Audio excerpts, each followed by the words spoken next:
JC Fernandez from Davao City. Guys, nato sa Buffet 52 restaurant. This is a Korean restaurant.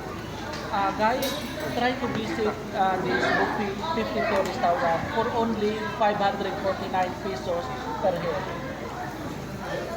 Actually, dili lang sila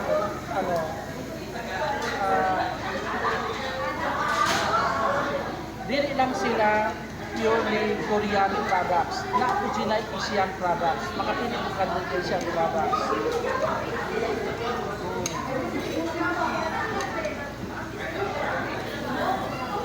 This is bacon. Init. Sir, ikat. So yummy. So delicious. So sa ako ang